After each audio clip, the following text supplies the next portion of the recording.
You know get to know the process. And मुझे पता है कि आप कितना भी रिसर्च कर लो on your own, you will never know the full process unless you are talking to an expert who does that year in year out. So that is very important. And the other thing is it's a game of patience. Hi, welcome to part 2. तर मला माहिती आहे की तुम्ही सगळ्यांनी part 1 बघितला आहे, but ज्या लोकांनी नसेल बघितला तर प्लीज बघा. आणि पार्ट 1 मध्ये आपण खूप सारे टॉपिक्सला टच केलं आहे. पार्ट 2 मध्ये सुद्धा आपण अजून डिटेलमध्ये जाणार आहोत. हा व्हिडिओ नक्की पूर्ण बघा. आणि ज्या लोकांनी आपला शिवन स्टारचा ऑफिशियल ॲप डाउनलोड नाही केलाय तर आपल्या डिस्क्रिप्शनमध्ये त्याची लिंक आहे, तो ॲप डाउनलोड करा. त्याच्यात तुमच्यासाठी सीईटीची सगळी माहिती, सगळी इन्फॉर्मेशन आहे. तर सुरू करूया आजच्या व्हिडिओला. सर, आप रेकमेंड करेंगे कि बाकी पेरेंट्स ने भी ये सब ऑप्शंस यूटिलाइज करने चाहिए? Institute level seats, vacancy, absolutely कोई भी जो भी ऑप्शन अवेलेबल है यूटिलाइज करना चाहिए, बिकॉज यूटिलाइज करना चाहिए बिकॉज और एक जो लेवल मुझे और एक जो मुझे एक अंडरस्टैंडिंग था आपसे, इंस्टीट्यूशन लेवल सीट है तो शायद इंस्टीट्यूशन लेवल सीट है तो मैनेजमेंट को बहुत सारे लोगों को लगता है डोनेशन, मैनेजमेंट को बहुत सारे लोगों को लगता है डोनेशन, तो वो है डोनेशन, तो वो है नहीं। हमें इंस्टीट्यूशन लेवल सेम है कि fees exactly the same process है, वो इट्स जस्ट कि वो जो प्रोसेस है वो बाद में आता है, मतलब तो उस हिसाब से होने के बाद तो उस हिसाब से अंडरस्टैंडिंग वो बहुत सारा अंडरस्टैंडिंग हमको सब पेरेंट्स को वही लगता है सर कि अगर सीईटी का प्रेफरेंस फॉर्म भर दे यानी उसमें सब आ गए, बट ये अलग जो फॉर्म्स भरने हैं इसके बारे में नहीं पता मैक्सिमम लोगों को। और पृथ्वी, जैसे अभी आप काफी कॉलेजेस जंप किए हैं from Rajiv Gandhi to DJ Sanghvi, do you consider yourself lucky in that way कि बाकी कोई भी अगर ये प्रोसेस से जाता तो उसको भी मिल जाता? आई थिंक ऑब्वियसली जैसे आप इंस्टीट्यूशनल लेवल के राउंड्स में आप क्लियर करते जाते हैं तो काफी कुछ चेंज होते रहता है। जैसे आपने बोला था कि हर दिन कुछ ना कुछ तो चेंज होता है, हर रोज आप अलग कॉलेजेस में शिफ्ट हो सकते हैं। बट आई थिंक मैं लकी हूँ इन द फैक्ट दैट मुझे EXTC लास्ट डे पे, लास्ट मोमेंट पे मिला डीजे सांघवी में, कि मुझे याद है कि मुझे इलेक्ट्रॉनिक्स मिल गया था और मैंने आपको कॉल करके भी बोला था, बट आपने मुझे बोला था कि वेट करना फाइनल प्रोसेस खत्म होने तक, जब तक होता नहीं है तभी तक निकलना नहीं है वहां से। And that thing I think मैं लकी हूँ कि उसमें फाइनली मुझे वो मिला। अभी क्योंकि आप EXTC की बातें चल रही, तो जैसे मुझे सब पेरेंट्स फोन करके एक ही चीज बोलते हैं सर कि एडमिशन चाहिए बट कंप्यूटर साइंस और IT में ही चाहिए, और बाकी branch they are not even willing to look at it. अभी आपका अगर जर्नी देखा जाए तो काफी हद तक EXTC या कोर इलेक्ट्रॉनिक्स नहीं थे आप, but definitely that help you to get into a very good college. तो अभी आपको क्या लगता है कि was it a wise decision to stick to EXTC या फिर लोअर कॉलेज में CSIT जाना चाहिए था? नो, आई थिंक कि it was a good decision कि इलेक्ट्रॉनिक्स में या EXTC में रहने, instead of going to a higher branch but college अगर उतना अच्छा नहीं है। बिकॉज आप देखेंगे फर्स्ट ईयर में अगर आपका कोई प्रोग्रामिंग रिलेटेड कोई भी सब्जेक्ट है तो आपको टीचर्स तो वही सिखाने वाले हैं। So it's better to offer a better teacher in a better institute rather than go for a higher branch but not that good of a college with not as good as faculties. और on the same lines, yes sir, एक ये point पे मैं बोलूंगा as more as a professional कि जब हम लोग कैंपस एडमिशंस के लिए जाते हैं तो all these 4 branches के स्टूडेंट्स हम लोग इवेलुएट करते हैं। हम लोग ऐसे नहीं करते हैं कि खाली CS या IT के ही लोगों को लेंगे, हम लोग चारों ब्रांचेस से CS, IT, EXTC and electronics, ये चारों ब्रांचेस के लेते हैं। exactly, very important point. So वो एक मिथ है कि खाली CS और IT वाले लोग ही सॉफ्टवेयर में जाएंगे या खाली उनको ही प्रेफरेंस मिलेगा कैंपस प्लेसमेंट में, ऐसे नहीं है।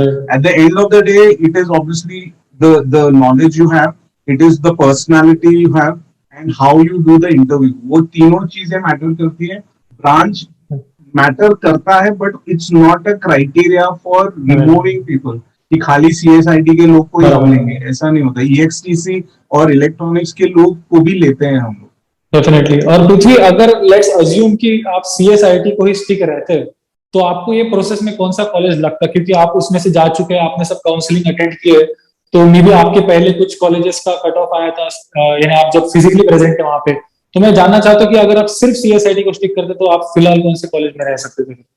So, मुझे लगता है अगर मैं आईटी के लिए देखता तो फिर शायद से राजीव गांधी में मिलने का चांस रहता। Okay that too I think बहुत कम, नहीं तो मुझे नहीं लगता कि मुंबई में एटलीस्ट ओके। कंप्यूटर साइंस का चांस रहता मेरा। तो फिर अगर देखा जाए तो राजीव गांधी और डीजे सांघवी में हम्म, एटलीस्ट 20% का तो डिफरेंस होगा कट हाँ, ऑफ वाइज। तो that is yes, a huge jump, और it is possible only because if you exercise the options like ILS and vacancy round. तो ये बहुत इंपॉर्टेंट पॉइंट है, और मैं चाहूंगा पेरेंट्स, बाकी जो पेरेंट्स देख रहे हैं कि इतना बड़ा बेनिफिट आपको रिपीट करके भी नहीं हो सकता है बहुत बार, तो ये प्रोसेस को यूटिलाइज करना बहुत इंपॉर्टेंट है।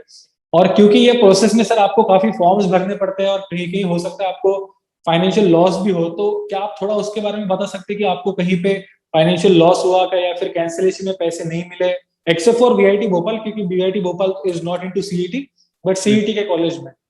नहीं, ऐसा कुछ भी नहीं हुआ। सो बेसिकली हमने तो सब जो आपने बोला था, सब मेजर कॉलेजेस के फॉर्म्स भरे थे हमने। Yes, sir. और जो फॉर्म के जो फॉर्म के जो फीस रहते हैं विच इज क्वाइट नॉमिनल, और वही था। और कुछ भी हम लोग को फीस कहीं पे भी नहीं हुआ। इनफैक्ट हमने विवेकानंद में एडमिशन लिया था, एंड देन उसके बाद जब हमको डीजे सांघवी में एडमिशन मिला, तो हम लोग based on the admission of DJ Sanghvi हम विवेकानंद में जाके हमको फीस रिफंड भी हुआ है। जो ऐसा नहीं होता है कि अगर आपको एडमिशन मिल गया और आपने और कोई कॉलेज में एडमिशन लिया तो आपका फर्स्ट कॉलेज में से फीस चला जाएगा, ऐसा नहीं है। वो प्रोसेस ही ऐसा है कि आपको फीस रिफंड होती है। You have to just show that you have got admission in the other college, and then you get the fees back.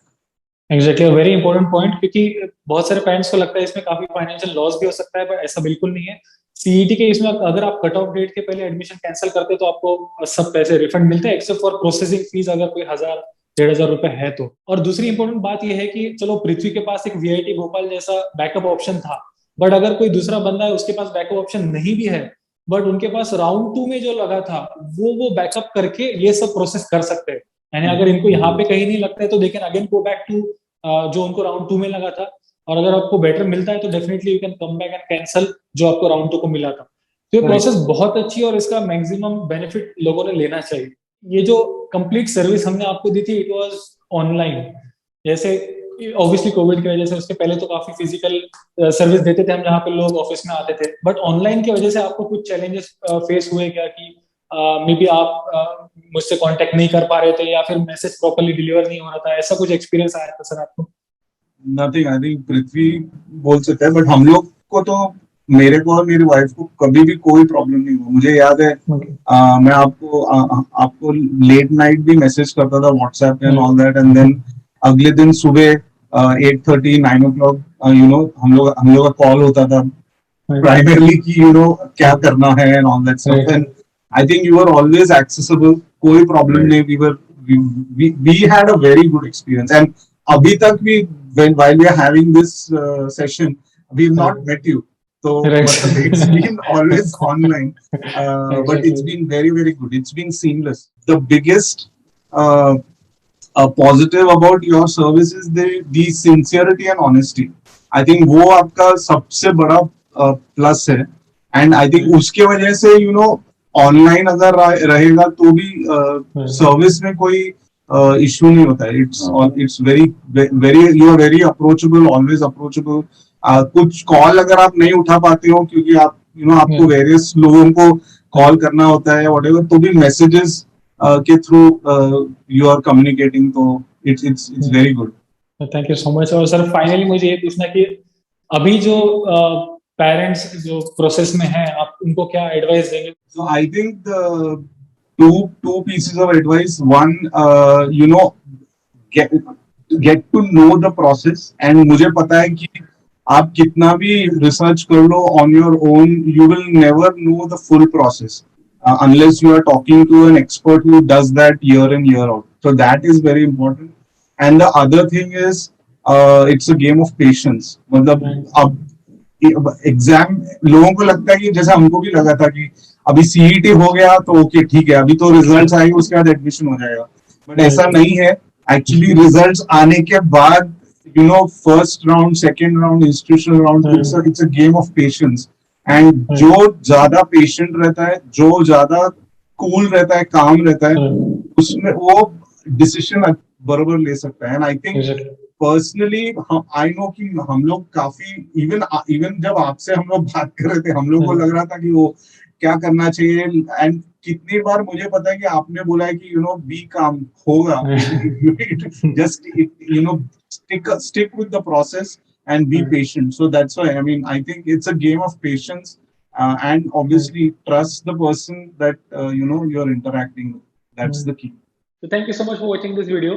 I hope की तुम्हाला खूप बेनिफिट भेटला असेल. Institute level seats, vacancy round आणि seats against cancellation या सगळ्या गोष्टींची खूप कमी माहिती स्टुडंट्स आणि पॅरेंट्सला आहे.